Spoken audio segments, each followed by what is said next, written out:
Good afternoon. Please introduce yourself. Sir, I'm Bhavesh Jaglan.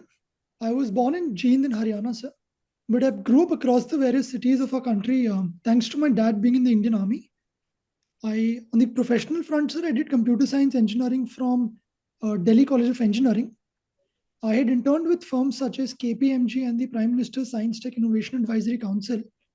I graduated in the year 2022, sir, and since then I've been preparing for the UPSC Civil Services exam, sir.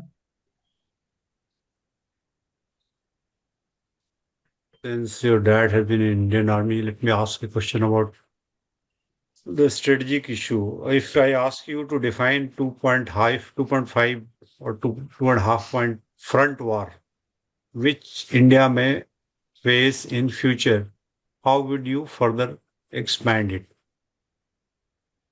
Have you heard of 2.5 front war? Yes, sir. The original two fronts referred to our challenge on the northern and western frontier, sir, with respect to China and Pakistan, respectively. And more recently, sir, as our national security advisor has expanded with the 2.5 front, sir, which refers to the internal challenges, including left-wing extremism, that also pose challenges. So that makes it 2.5 front. If I ask you a question on how we manage our defense, and can you define why India wants to organize the command system of different defense forces into theater commands? You've heard of Indian Army's Northern Command, Western Command, Air Force has got commands, Indian Navy has got commands. But we want to move on to theater commands. So what will be the advantages? Why this thinking has been prevailing in the strategic affairs community, which is government has agreed in principle, but so far uh, progress has not been commensurate to the intent being articulated in public domain from time to time. Yes, sir. As you mentioned, sir, there have been talks going on that we need to move from the present 17 commands, which is 7 for the Army, 7 for the Air Force, and 3 of the Navy, to a new architecture which will have 3 commands, joint commands comprising the 3 forces. As far as what the advantages will be, sir, one will be there will be greater logistical and resource synergy, which will lead to huge savings on the revenue expenditure. Thus, we will have more to spend on our capital expenditure in procuring critical equipment. Secondly, sir, there is also going to be greater jointness in operations, which will result in potentially faster reaction times and response times in any operations that our forces undertake, sir. Okay. So currently, the union government spends a huge part of its budget on what we will call welfareism. So some of the main schemes of the union government, can you recall? And can you guess what could be the focus in the next union budget while allocating funds for welfare measures? Sir, the government spends its money in a lot of welfare initiatives. One is, of course, on the agriculture sector, sir. Roughly about 4 lakh crore was allocated to the agriculture sector this year, which was primarily aimed at fertilizer subsidy, as well as the subsidy for procurement of cereals. Secondly, sir, government is also spending on initiatives such as on employment initiatives such as Manrega, which was about 60,000 crores. Sir. The government was also spending significantly on improving the housing conditions on schemes such as PM Awas, urban and rural, as well as Amrut Bharat. So yes, these 3 areas were on government's agenda, sir. As far as what could be the focus area in the upcoming budget, sir, I feel one area will be on skilling, sir. As we are seeing with the advent of technology, especially AI, there is huge need for reskilling, upskilling our people. So that is going to be one area, sir. Second, sir, considering our trajectory on the Viksit Bharat, sir, infrastructure is also likely to focus very prominently, to be highlighted very prominently, sir. So let me ask a question about relations with our good and bad neighbors. I'm asking in this classification because very recently the Minister of External Affairs has used this term that we are in bad neighborhood. So, which means that we have some good neighbors, some bad neighbors. So define our relationship starting with good neighbors and then move on to the bad neighbors. Sir, as far as our good neighbors are concerned, sir, we share close strategic and deep ties with countries such as Bhutan, with whom we earlier had Treaty of Peace and Friendship, which was renewed in 2007. And till date, we have great ties with them, sir. Secondly, sir, we have great ties with countries such as Sri Lanka. The same also holds true with Nepal, sir.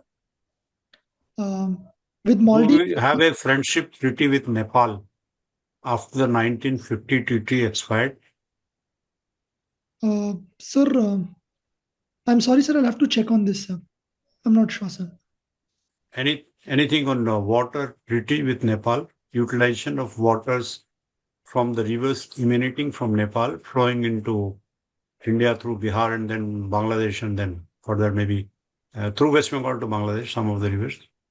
Do we have any water specific treaty with Nepal? Sir, I'm sorry. I'm unable to recall any, sir. Okay, move ahead. So you have defined good neighbors. So let's move on to the bad neighbors. Sir, as far as bad neighbors are concerned, sir, as you rightly mentioned, sir, recently our Foreign Affairs Minister, S. J. Shankar, has termed Pakistan as one of our bad neighbors, sir, because it has been a consistent irritant as far as its policy of promoting terrorism in our this thing, sir, in our country. Secondly, sir, Pakistan has also been an irritant in India's focus on promoting regionalism. So it has been a key roadblock in the success of SARC, sir. And third, sir, Pakistan has also tried to create trouble in India's neighborhood. For example, it has tried to play against India in the political void that has been created in Bangladesh recently, sir, inimical to India's interests, sir. And that is why I would term it a bad neighbor, sir. Okay, that's all from my side for the time being. Or then our panelists will take over. Thank you, sir. Good afternoon. Good afternoon, Jaglan. Yeah. Yes, sir. Yeah. So you are from PSI option, right? Yes, sir. Yeah. So have you heard about the word trap called Kindleberger trap? Yes, sir, I've heard of it. Yeah. What is it? Sir, if I'm not mistaken, sir, it refers to a situation where a revisionist power tries to challenge a hegemonic power, sir. That is two-sided trap. Two-sided ideas. Yes, sir. Kindleberger trap, sir. I'm sorry, sir. I may be confusing it with two-sided trap, sir. Okay, fine. Not an issue. Yes. So have you heard about hegemonic stability theory? Yes, sir. What is it? That we essentially need a global hegemon or a global policeman, sir, which can enforce its order so that a rules-based world order can be ensured, sir. Okay. So you are telling that for the commencement of rules-based world order, a single hegemon will be useful. Yes, sir. As per that theory, or is it your opinion also? Sir, from whatever I have read, sir, I think this is my assessment of the theory, sir. Okay, no, I am asking whether you will be supporting that theory or not. That a single hegemon will be helping in creation of a rules-based world order. Sir, as far as I can assess, sir, whenever there has been a single hegemon, sir, whether the present Pax Americana or the earlier Pax Britannia, sir, these were moments where relative stability was there, and a large part of it was thanks to the presence of a global hegemon, sir. So I would be willing to argue, but this is not to deny that there were still wars, some of which were also created and pushed for by these global hegemons themselves, sir. Okay. Then why India is supporting multipolarity then? Sir, India has been a constant votary of multipolarity because it serves our interest better, sir. we have seen how America has played to our national interest several times in the past, whether it was inducting Pakistan in CENTO, CETO to our disadvantage, whether it was supporting Pakistan with military equipment, which was primarily aimed at India, sir. Even if they were calling it as an anti-terror effort, America has also sided with China in the past when its relations with the Soviet Union soured, sir. That was also to an extent aimed at containing India. And therefore, India feels in a multipolar world, sir. India will have greater say and India will be in a better position to secure its national interests, sir. Okay, fine. Many a times, Honorable Prime Minister, Honorable MEA are pushing for reformed multilateralism. Now, what is it, Jaglan? Sir, India argues that the current multilateral organizations, including the United Nations, they are representative of a global order, often past century, and they do not represent the current reality. For example, the UNSC, which is the powerful body in the UN, it is still comprised of countries such as the UK and France, which no longer have this same say as they had when UN was created. And secondly, sir, India argues that the UN structure and the other, including the other multilateral institutions, they no longer serve the purpose they were intended for. And therefore, India is asking for a reform multilateral system, sir. Okay, good. Next, comment about functionalism, Jaglan. Sir, functionalism. In IR. Yes, sir. Sir, it's a liberal conception of how to promote peace between nations, sir. And they argue that to overcome any conflicts, countries must segregate conflict issues into low-hanging fruits and issues of high politics. And then cooperation must start in low-hanging fruits, which will create spillover effects, which will build trust, and then cooperation in high politics issues can be initiated. And a good example of this is the success of the European Union model, sir. And this was also experimented in the Indian subcontinent, sir, via the 2+6 framework, which did not yield similar results here, sir. Okay, good, Jaglan. Now, coming into our current affairs domain, Yes. I hope you know about this Viksit Bharat Ji Ramji scheme, Yes, sir. which is a revamped version of MG Narega. Yes, sir. So, how will VBG Ramji would be a better version of MG Narega?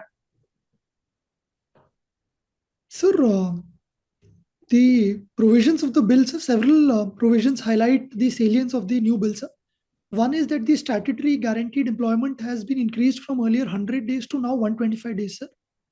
Secondly, sir, there is also provision for curtailment of the scheme in certain areas during seasons or months when need for labor is higher.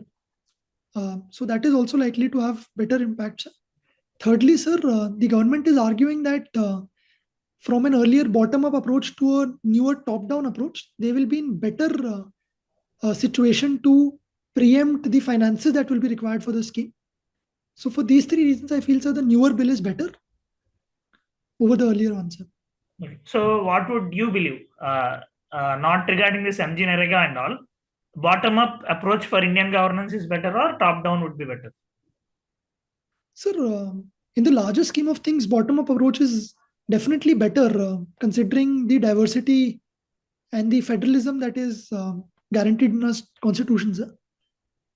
However, without overly centralizing, a top-down approach also works in certain cases, sir. So a healthy mix between the both is ideal way forward, in my opinion, sir. Okay, good. Now, coming into this federalism domain, what is meant by asymmetrical federalism? Sir, asymmetrical federalism can be understood at two levels, sir. One is that the relation between the constituent units and the union is not equal for all actors. For example, the relation between states is not the same as relation between the union and the UTs, sir. One is that, sir. Second, asymmetric federalism can also be understood at the level of common subconstituents also. For example, not all the UTs are also equally positioned. So there is also variance between their relation individually with respect to the union, sir. So we have dual asymmetric federalism, sir. Okay, fine. Next, coming into your home place, Jaglan, you had a link with Gujarat, Haryana, Delhi, all these places. Yes, sir. So you might be more familiar with Aravallis than any of us. Yes, Yes. sir. On paper, at least, yes, sir. Yeah. Okay. So what is this Aravalli controversy? Sir, so the Supreme Court had appointed a committee so as to come out with a unified definition and categorization of the Aravallis, which would lead to its better management. However, the controversy now relates to the criteria that was accepted by the Supreme Court earlier, which was that any hill which would be above 100 meters from local relief would be categorized as Aravalli range. However, there were concerns raised that this would leave a large part of the Aravallis open to potential urbanization and mining challenges. And therefore, the Supreme Court took cognizance of this and it has put a stay on its earlier order, sir. Okay. So why there is a lot of hue and cry regarding this Aravalli mining? What would have been its impact? Sir, Tell me three main impacts, possible impacts. So one would be that it would have opened up Aravallis potentially for greater mining. Second, sir, urbanization challenges related to construction of societies, etc., would have gained greater this thing. And third, sir, ecological challenges. For example, the eastward expansion of Thar would have taken place, which would have led to more pollution in our urban centers and also reduced groundwater recharge capacities. Okay, good. So last question from my side, Jaglan. Have you heard about Justice Mission from China? Sir, are you referring to the recent military exercise that happened in the... Yes. Yeah. Yes, Can you yes, brief me about it?